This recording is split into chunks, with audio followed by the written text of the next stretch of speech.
ये वही डॉक्टर काफिल हैं जिन्होंने हिंदू मुस्लिम सिख ईसाई ना देखते हुए इंसानियत को आगे बढ़ाते हुए, इंसानियत को बढ़ावा देते हुए इन डॉक्टर काफिल ने देश की तमाम लोगों की मदद करी। बिहार के अंदर रहने वाले तमाम लोगों की मदद कर, उनका इलाज कर, उन बच्चों की जान बचाई जिन माँओं के वो लाल शायद नहीं बच पाते।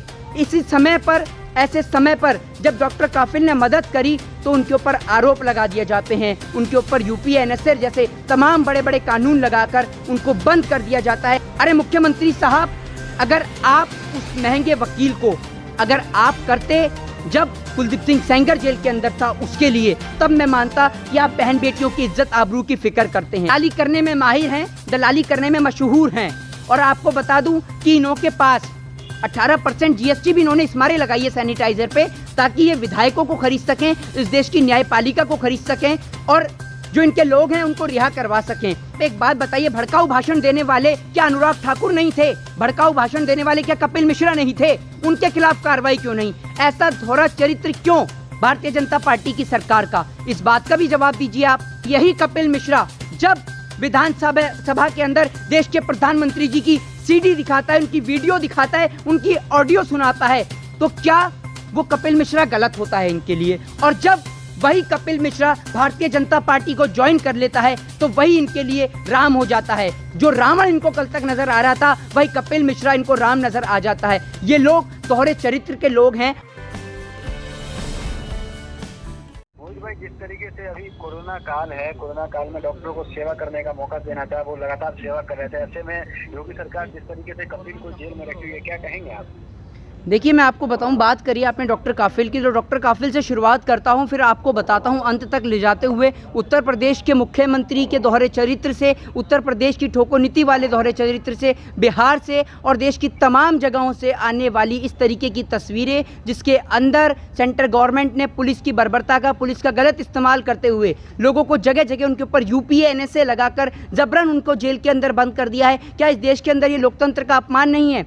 क्या ये इस देश के अंदर हिटलर शाही, तानाशाही एक बार फिर कायम करना चाहते हैं? तो शुरुआत करता हूं डॉक्टर काफिल से। डॉक्टर काफिल से आपको बताना शुरू करता हूं, ये डॉक्टर काफिल वही हैं जिन्होंने बिहार के अंदर जब चमकी बुखार से बच्चे परेशान थे तो उन तमाम बच्चों की मदद करी बचाने के लिए। जिस टाइम पे बिहार के मुख्यमंत्री नीतीश कुमार पीछे हट चुके थे, जब उत्तर प्रदेश के अंदर ऑक्सीजन की कमी के कारण से बच्चे मर जाते हैं, बिहार के अंदर एम्बुलेंस की कमी के कारण एक महिला जो है उसकी डेथ हो जाती है, उस समय बिहार के अंदर जब चमकी बुखार से बहुत ज़्यादा बच्चे मर रहे थे, उस समय ये वही डॉक्टर काफिल हैं जिन्होंने हिंदू मुस्लिम सिख ईसाई ना देखते हुए इंसानियत को आगे बढ़ाते हुए, इंसानियत को बढ़ावा देते हुए इन डॉक्टर काफिल ने देश की तमाम लोगों की मदद करी। बिहार के अंदर रहने वाले तमाम लोगों की मदद कर, उनका इलाज कर, उन बच्चों की जान बचाई और उन माँओं के चेहरे पे मुस्कुराहट वापस लौटाई जिन माँओं के वो लाल शायद नहीं बच पाते। इसी समय पर, ऐसे समय पर जब डॉक्टर काफिल ने मदद करी तो उनके ऊपर आरोप लगा दिए जाते हैं, उनके ऊपर यूपी एनएसए जैसे तमाम बड़े बड़े कानून लगाकर उनको बंद कर दिया जाता है। और अब कल डॉक्टर काफिल की जो रिहाई की बात चल रही है, उनकी बेल की बात चल रही है, तो मुझे लगता है कि कहीं ना कहीं डॉक्टर काफिल को रिहा कर देना चाहिए। और अगर ऐसे लोग बाहर नहीं आएंगे तो कहीं ना कहीं इंसानियत जो है वो शर्मिंदा हो जाएगी, इंसानियत शर्मसार हो जाएगी, जिसको मद्देनज़र रखते हुए मेरा मानना यह है कि सुप्रीम कोर्ट को भी डॉक्टर काफिल को रिहा कर देना चाहिए, उनकी बेल कर देनी चाहिए। लेकिन अभी जो खबर आ रही है कि योगी ने सबसे महंगा वकील रखा है सरकार की तरफ से कि वो रिहा ना हो पाए, तो ऐसे में तो मुश्किल लग रहा है रिहाई।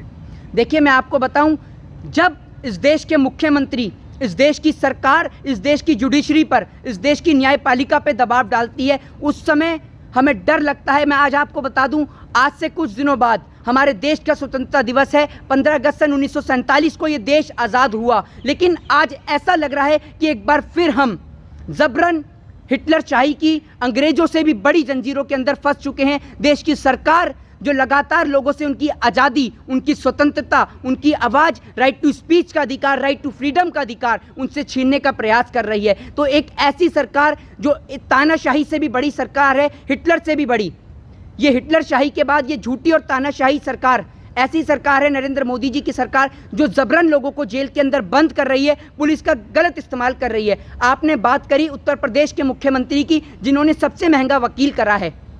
अरे मुख्यमंत्री साहब, अगर आप उस महंगे वकील को अगर आप करते जब कुलदीप सिंह सेंगर जेल के अंदर था उसके लिए, तब मैं मानता कि आप बहन बेटियों की इज्जत आबरू की फिक्र करते हैं। आप जैसे लोग जो एक आक्रोश की भावना रखते हैं, अगर कोई हिंदू बीजेपी के विरोध में बोले तो वो हिंदू नहीं है, अगर कोई हिंदू बीजेपी के देश के साथ में बोले तो वो देश के साथ में नहीं है। तो ऐसा दोहरा चरित्र क्यों आपने रख रखा है इस देश के अंदर? और आप एक बात बताइए मुख्यमंत्री महोदय, उत्तर प्रदेश सरकार को मैं आपको बताऊं, माननीय सुप्रीम कोर्ट ने बहुत लंबी लताड़ लगाई है विकास दुबे के मसले को लेकर कि जब विकास दुबे के हाथ में हथकड़ी थी तो विकास दुबे ने हथियार कैसे छीने, और कल तक लंगड़ा के चलने वाला आखिर विकास दुबे भागने कैसे लगा। तो इन सभी सवालों के जवाब उत्तर प्रदेश के मुख्यमंत्री, उत्तर प्रदेश की शासन प्रणाली और उत्तर प्रदेश की ठोको पुलिस को भी देने पड़ेंगे। तो कहीं ना कहीं योगी सरकार खुद फंस गई है इस चीज को कि वो न्यायालय तक बात नहीं पहुंची, बीच में इनकाउंटर हो गया विकास दुबे का। देखिए मैं आपको बता दूं कि उत्तर प्रदेश की सरकार कहीं से कहीं तक नहीं फंसी है, क्योंकि ये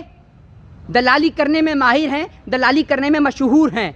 और आपको बता दूं कि इनके पास 18% जीएसटी भी इन्होंने इस मारे लगाई है सैनिटाइजर पे, ताकि ये विधायकों को खरीद सकें, इस देश की न्यायपालिका को खरीद सकें और जो इनके लोग हैं उनको रिहा करवा सकें। आप ये देखिए कि सबसे बड़ा सवाल ये खड़ा होता है कि आखिर कैसे तो कैसे योगी राज में कैसे किसी के घर में AK-47 रखी जाती है।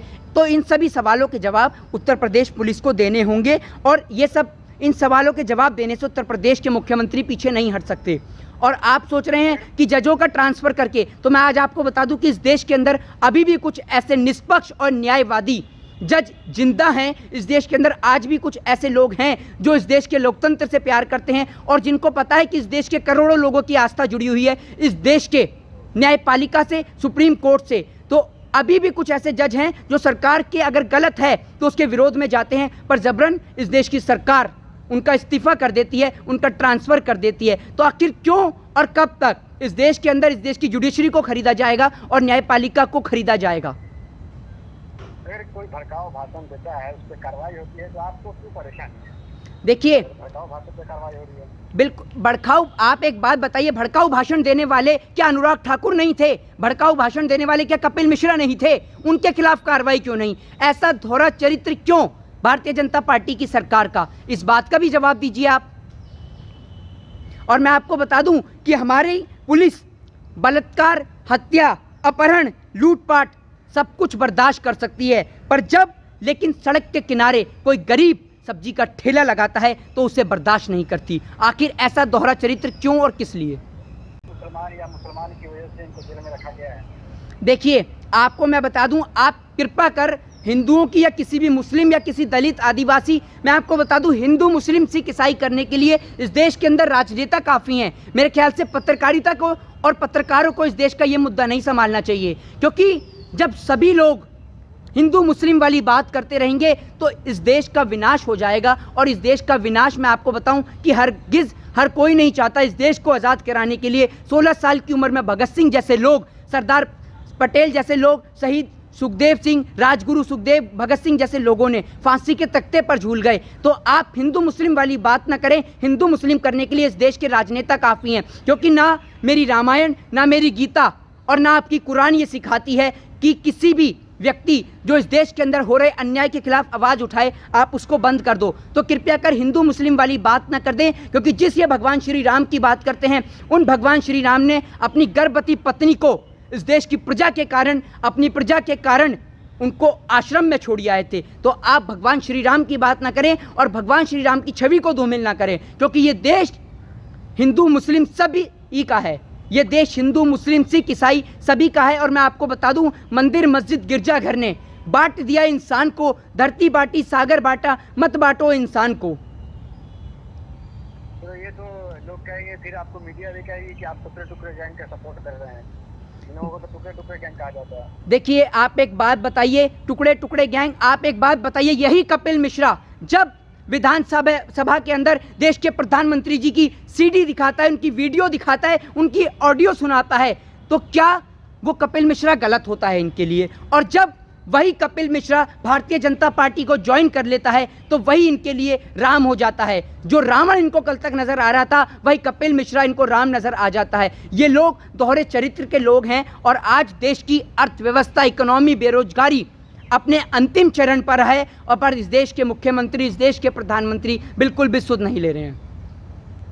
क्या लग रहा है इस सुनवाई में उनको रिहाई मिलेगी या नहीं मिलेगी, क्या लग रहा है? देखिए, मैं आपको बता दूं कि शायद बीजेपी के राज में, भारतीय जनता पार्टी के राज में मुझे मुश्किल लगता है, लेकिन अभी भी इस देश के लोगों को न्यायपालिका पे भरोसा है। क्योंकि आप ये देखिए, कुख्यात तस्कर वीरप्पन की बेटी ने क्या बोला जब उन्होंने भाजपा ज्वाइन करी, तब उन्होंने ये बोला कि मुझे मोदी जी के अंदर अपने पिताजी की तस्वीर नज़र आती है। जब भारतीय जनता पार्टी ऐसे लोगों पे कार्रवाई नहीं करती तो क्यों नहीं करती आखिर? और क्यों डॉक्टर काफिल जैसे लोग, जिन्होंने चमकी बुखार के समय में देश के लोगों की जान बचाई और एक इंसानियत के नाते आगे आए, और दूसरी ओर डॉक्टर संबित पात्रा जैसे लोग जिन्होंने इंसानियत को शर्मिंदा कर दिया, और ऐसे लोगों के नाम के आगे से मेरे ख्याल से डॉक्टर का डॉक्टर भी क्या, डी और आर दोनों छीन लेना चाहिए। आपको बता दूं 1952 में जब माननीय पंडित जवाहरलाल नेहरू इस देश के प्रधानमंत्री थे, उस समय इस देश की जनता अनपढ़ थी, लेकिन प्रधानमंत्री पढ़ा लिखा चुना। लेकिन आज 2014 में इस देश की जनता पढ़ी लिखी है और इस देश के प्रधानमंत्री को लोगों ने अनपढ़ चुना। आखिर ऐसा क्यों और किस लिए?